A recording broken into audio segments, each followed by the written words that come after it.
Hello friends, vehicle kinematics and dynamics, जिसके अंदर last time हम किसके तो बैलेंसिंग के ऊपर बात कर रहे थे। आज हमारा नया chapter vehicle vibration.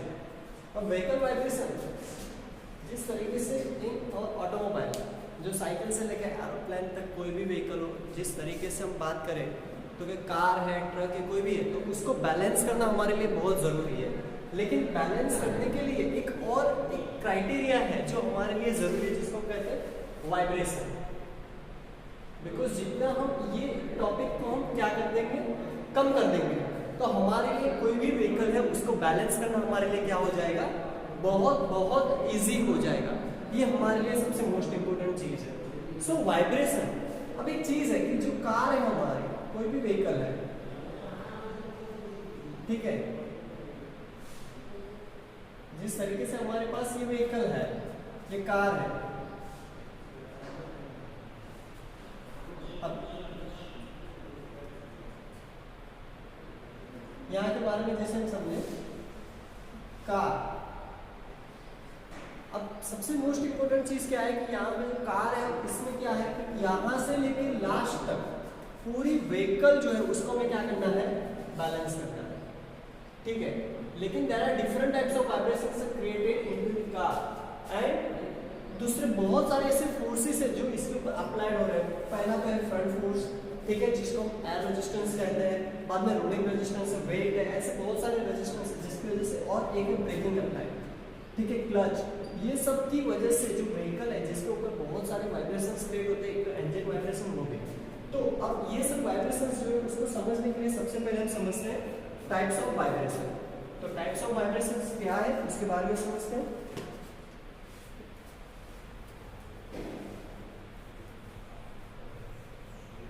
So first one,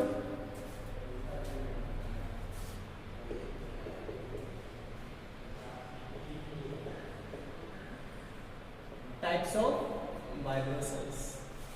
सबसे पहले हम समझते हैं फ्री वाइब्रेशन, ओके। पहला क्या है, फ्री वाइब्रेशन। फ्री वाइब्रेशन किसे कहते हैं?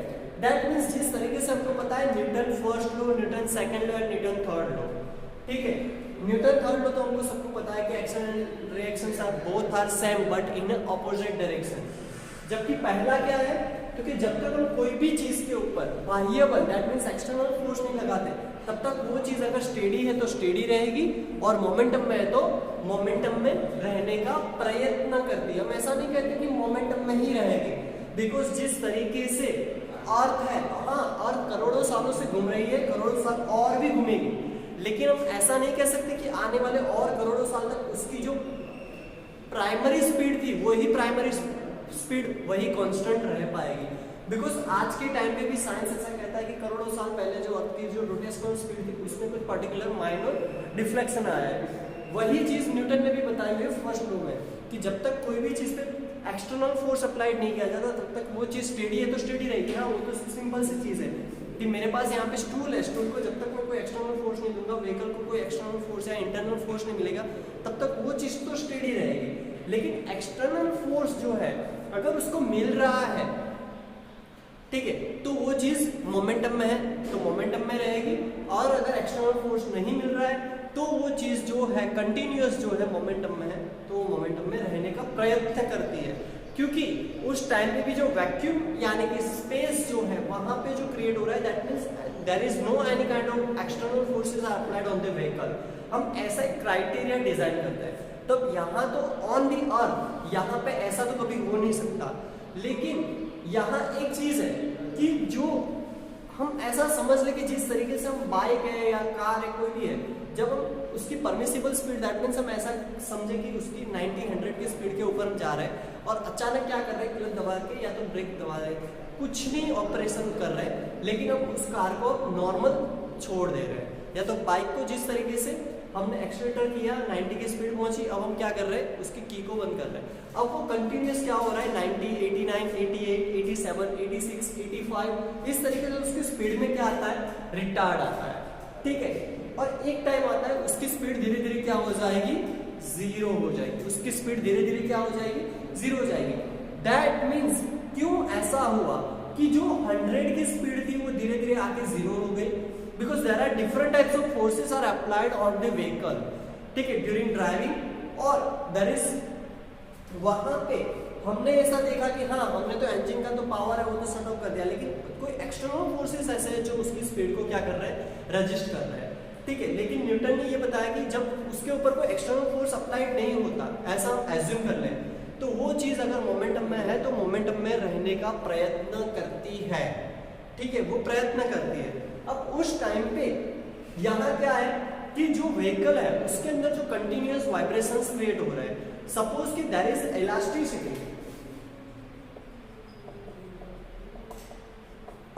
ओके, कोई भी एक इलास्टिक मटेरियल है उसके ऊपर हम कोई एक्सटर्नल फोर्स अप्लाइड नहीं कर रहे हैं, ठीक है, कोई इलास्टिक मटेरियल है उसके ऊपर हम कोई भी एक्सटर्नल फोर्स अप्लाइड नहीं कर रहे हैं, लेकिन वो जो है कंटिन्यूअस जो उसके अंदर एक इलास्टिसिटी डेवलप हो रही है, तो उसको हम कहते हैं free vibration. Free vibration that means natural vibration,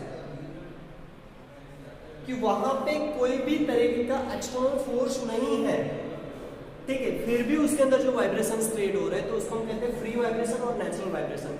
there is no any kind of forces are applied on the system. जब कोई भी सिस्टम हो और उसके ऊपर कोई भी तरीके के फोर्स अप्लाइड ना हो रहे हो तो उसको हम क्या कहते हैं, फ्री वाइब्रेशन। ज्यादातर हम इलास्टिक मटेरियल के ऊपर हम ये चीज देख सकते हैं, या तो स्प्रिंगिंग मटेरियल के ऊपर, कि जब वो कंटिन्यूअस उसके ऊपर फोर्स अप्लाइड हो गया वो छूट गया, उसके बाद जो उसके अंदर जो डिफ्लेक्शन होते रहता है, कंटिन्यूअस जो डिफ्लेक्शन, उसको हम कहते हैं फ्री वाइब्रेशन। दैट मींस अब उसके ऊपर कोई फोर्स अप्लाई नहीं हो रहा है। जबकि दूसरा जो है जिसको हम कहते हैं फोर्स वाइब्रेशन, जिसको हम क्या कहते हैं, फोर्स वाइब्रेशन।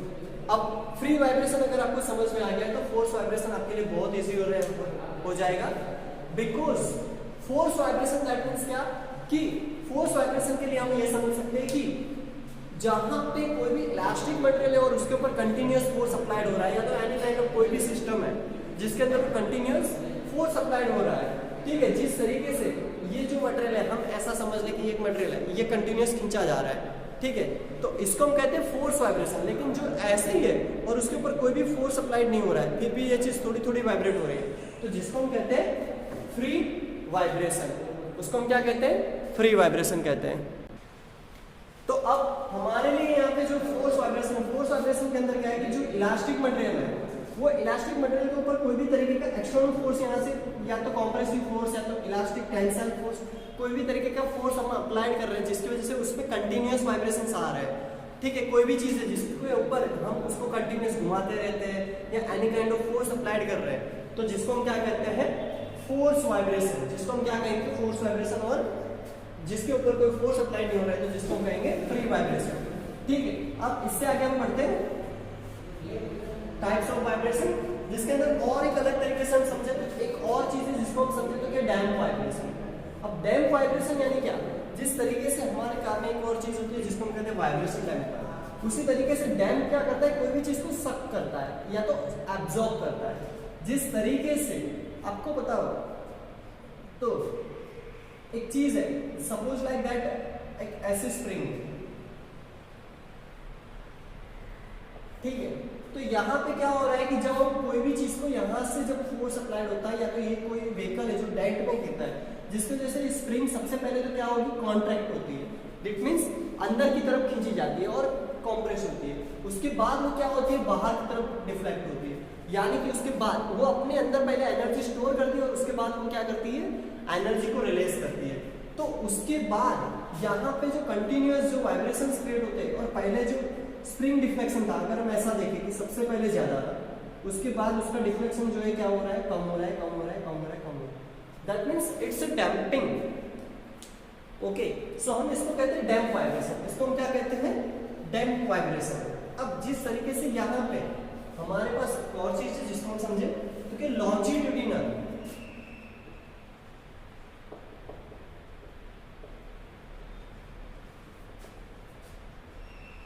Longitudinal vibration.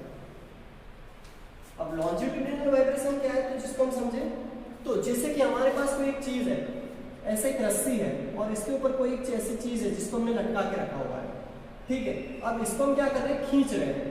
तो जैसे हम इसको खींच रहे हैं, सपोज कि इसकी लेंथ है एल, तो इसकी लेंथ अब इतनी हो रही है, दैट मीन्स ये एल था और इसमें क्या हुआ डी एल, दैट मीन्स ये कितनी लेंथ हो गई टोटल, तो कि total length is equal to L plus D L. ठीक है, तो ये जो एल प्लस डी एल यानी इतनी लेंथ बढ़ी है, उसके बाद क्या होगा, जैसे हमने इसको इलास्टिक मेटल को खींचा उसके बाद इतनी लेंथ में क्या आया वेरिएशन, यानी डी एल इतना माइनस हुआ, तो सेकंड लेंथ जो है उसकी क्या हो गई माइनस हो।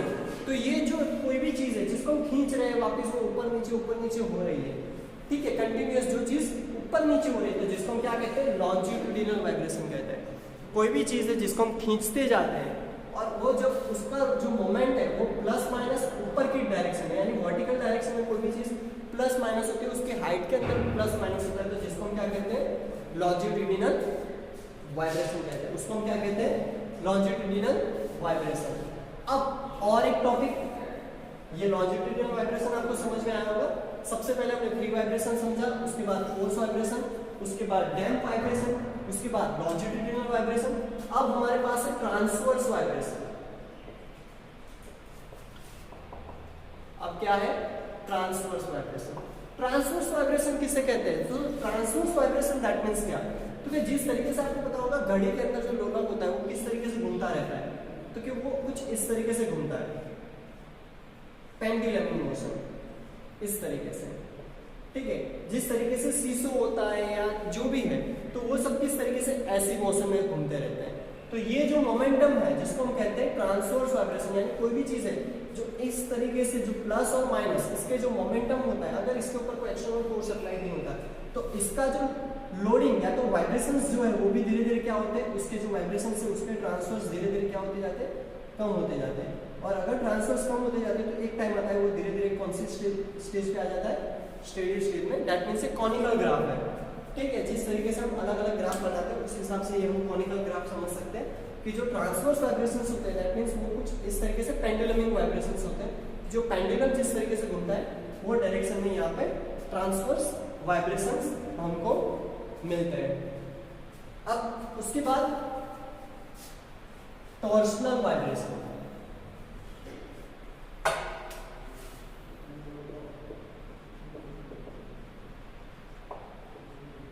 टॉर्शनल वाइब्रेशन, सो टॉर्शनल वाइब्रेशन क्या है उसके बारे में समझते हैं। सो टॉर्शनल वाइब्रेशन दैट मीन्स कि जैसे कि कोई भी चीज है हमारे पास, जैसे कि हमारे पास एक ऐसा समझे कि हमारे पास एक शाफ्ट है, ठीक है। अब ये शाफ्ट है जिस तरीके से इसको दोनों एंड से पकड़ा हुआ है, अब कोई एंड से हम इसको गोल घुमा रहे हैं तो आप देख सकते हो ये क्या हो रहा है, बैंड हो रहा है, ठीक है। तो ये जो वापस रिलीज हुआ वापस बैंड हुआ, जिस तरीके से प्रोपेलर शाफ्ट होता है उसको जो गियर बॉक्स एंड है, गियर बॉक्स एंड से उसको जैसे ही उसको पावर मिलता है वो घूमना शुरू होता है। लेकिन जब तक उसको लास्ट एंड दैट मींस उसका जो यूजी जो है दूसरा एंड जो रियर एक्सल यानी डिफरेंशियल के साथ कनेक्ट है, जब तक उसको यहाँ से जो अप्लाइड फोर्स है, जब तक उसका टॉर्शनल वाइब्रेशंस या तो टॉर्शनल फोर्स उसको वहाँ पे ट्रांसमिट नहीं हो पाएगा तब तक वो चीज़ घूमेगी नहीं। तो यहाँ का जो फोर्स है जिसकी वजह से जो प्रोपेलर शाफ्ट है उसके अंदर क्या आता है, टॉर्शनल वाइब्रेशंस या तो टॉर्शनल वाइब्रेशन उसके अंदर क्रिएट होते हैं। तो ये जो टॉर्शनल यानी क्या चीज़, तो कि जैसे कि हमारे पास कोई भी शाफ्ट है, ठीक है, तो वो शाफ्ट किस तरीके से तो ऐसे गोल घूम जाए, यानी कि पूरा ये इस डायरेक्शन में और ये इस डायरेक्शन में, तो जिसको हम कहते हैं टॉर्शनल वाइब्रेशन। जिस तरीके से हमने यहाँ पे देखा कि ये जो चीज़ है इसको हम इसको ये डायरेक्शन में क्लॉकवाइज और एक को एंटी क्लॉकवाइज, जब हम एंटी क्लॉक और क्लॉकवाइज घुमाते हैं तो उसके ऊपर जो वाइब्रेशंस क्रिएट होते हैं जिसको हम क्या कहते हैं टॉर्शनल वाइब्रेशन। और जो टॉर्शनल वाइब्रेशंस होते हैं वो किसके ऊपर डिपेंडेबल रहते हैं, उसकी रेडियल स्पीड के ऊपर की जो रोटेशनल स्पीड है ओमेगा स्क्वायर उसके ऊपर वो डिपेंडेबल रहता है टॉर्शनल वाइब्रेशन। अब हम एक ग्राफ समझेंगे और उसके बाद हम इससे आगे बढ़ेंगे। Types of vibrations, free vibration, force vibration, damp vibration, longitudinal vibration, transverse vibration, torsional vibrations, ये सभी वाइब्रेशंस जो है आपको एग्जाम में पूछे जाते हैं, इसलिए ये सभी क्वेश्चंस आप अच्छे से तैयार करना। अब सबसे पहले हम एक ग्राफ समझते हैं जिसके अंदर जिस तरीके से मेरे पास एक रस्सी है, रस्सी को मैंने एक एंड पे बांध दिया है, ठीक है। जिस तरीके से मेरे पास एक रस्सी है, ये रस्सी को मैंने इस एंड पे बांध दिया है। अब मैंने इस एंड पे बांध दिया है, अब क्या हो रहा है, मैं ये जो एंड है यहाँ से मैं इसको क्या कर रहा हूँ, इस तरीके से ऊपर नीचे कर रहा हूँ, जिसकी बदौलत ये जो रस्सी वो क्या होगी, कुछ इस डायरेक्शन में आएगी और धीरे धीरे उसके जो वेव्स है वो धीरे धीरे क्या होते जाएंगे,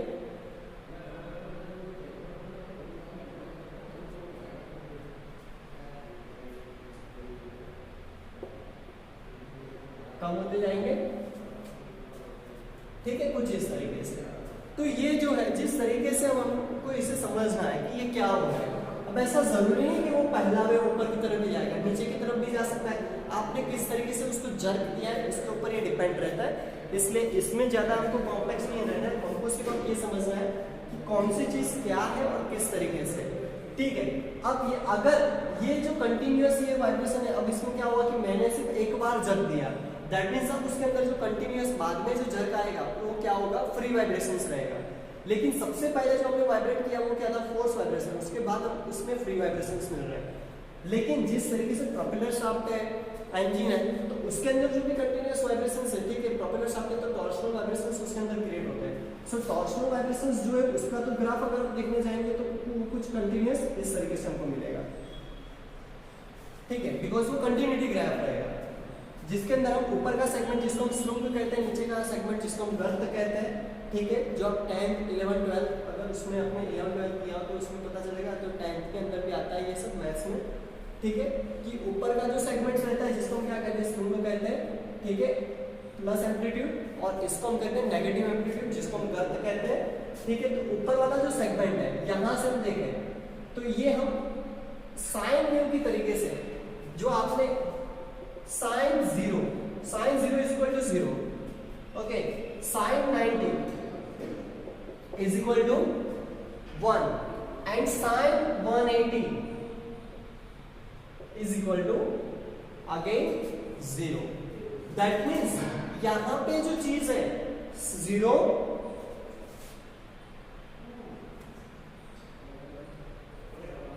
90, 180, that means sin 270 is equal to -1 and sin 360 is equal to again 0. that means ये जो रहेगा वो क्या रहेगा, 270 रहेगा, और ये जो रहेगा वो क्या रहेगा, 360 रहेगा। वापिस तो आप देख सकते हो वही वैल्यूज आ रही है, लेकिन उसकी जो वैल्यू धीरे धीरे क्या हो रही है, डिफ्लेक्टेड हो रही है। अब हमारे पास यहाँ पे जो है मैक्सिमम वैल्यू, अगर हम इसको मैक्सिमम वैल्यू काउंट करें तो हमको समझ में आएगा कि यहाँ पे जो हमको ग्राफ के हिसाब से मिल रहा है, this one is a Y axis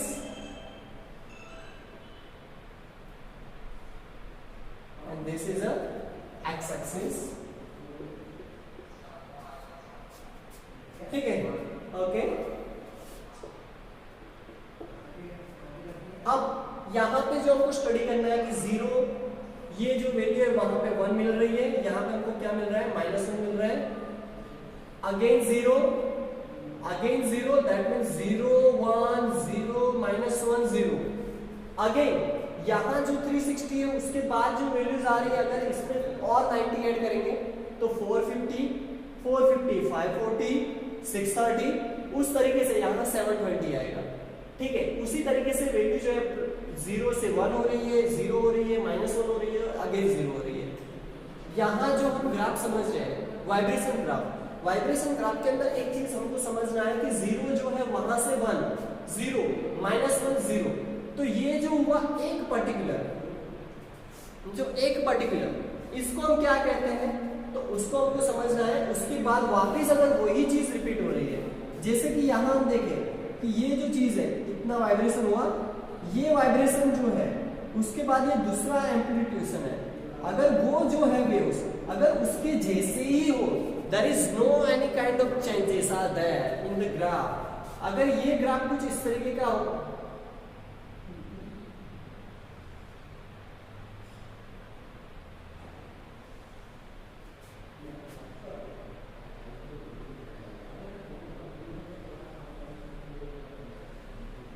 that means similar graph, कि उसके अंदर कोई भी चेंज ना हो, जैसा पहले था वैसा ही कंटिन्यूअस चल रहा है। तो ये जो कंटिन्यूअस चल रहा है, यहाँ से देखिए इतने सेगमेंट को, तो ये जो हमारा सेगमेंट है पहला, वैसा ये क्या है सेगमेंट हमारा, ये दूसरा सेगमेंट है यहां से, ठीक है, वैसा ही रिपीट हुआ, ये तीसरा है, ये चौथा। तो इसको हम कहते हैं साइकिल। जिस तरीके से suction, stroke, compression, power and exhaust, suction, compression, power and exhaust, ये चार स्ट्रोक कंप्लीट हो जाते हैं तो वापस एग्जॉस्ट के बाद क्या शुरू होता है, सक्शन शुरू होता है। इसी तरीके से यहाँ पे जो एक ही चीज बार बार रिपीट होती जाती है, एक कंप्लीट होने के बाद 0 1 0 -1 0, अगेन 0 1 0 -1 0, अगेन 0 1 0 -1 0, तो इसको हम क्या कहते हैं, साइकिल कहते हैं, कि जो एक चीज कंटिन्यूअस रिपीट होती रहती है, तो जिसको हम क्या कहते हैं, साइकिल कहते हैं। दूसरी बात क्या है, तो जिसे हम कहते हैं फ्रीक्वेंसी। फ्रीक्वेंसी यानी क्या, ये ऐसी एक चीज की जो एक सेकंड में कितनी बार हो रही है, एक सेकंड में ये जो चीज है वो कितनी बार हो रही है, तो जिसे हम कहते हैं फ्रीक्वेंसी।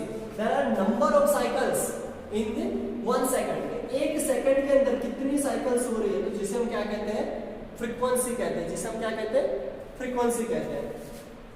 अब यहां तक आपको समझ में आया होगा कि ये ग्राफ किस तरीके से, पहला तो साइकिल की एक ही चीज बार बार अगर रिपीट होती हो, 0 से लेके 0 देन अगेन वही साइकिल रिपीट होती है, तो उसे हम कहते हैं साइकिल। सेकंड वन, एक सेकंड के अंदर जितनी साइकिल्स होती है तो उसे हम कहते हैं फ्रीक्वेंसी। तीसरी बात है कि वो क्या है, तो कि पीरियड। पीरियड दैट मींस क्या, तो कि एक साइकिल कंप्लीट होने का time, a time lapse for a one cycle. एक साइकिल यहां से लेके 0 to 360 तक जाने के लिए कितना टाइम लग रहा है, तो वो जो जितना टाइम लग रहा है उसे हम कहते हैं पीरियड, उसे हम क्या कहते हैं, पीरियड कहते हैं, ठीक है। दूसरी बात है natural frequency. Natural frequency that means क्या, कि अगर उसके ऊपर जिस तरीके से यहाँ तो कंटिन्यूअस था, लेकिन अगर उसमें डैम्प आ रहा है इस तरीके से, आप देख सकते हो छोटे छोटे ग्राफ्स बन गए, तो जो डैम्पिंग आ रहा है तो जिसे हम कहते हैं नेचुरल फ्रीक्वेंसी कहते हैं, उसे हम क्या कहते हैं, नेचुरल फ्रीक्वेंसी कहते हैं।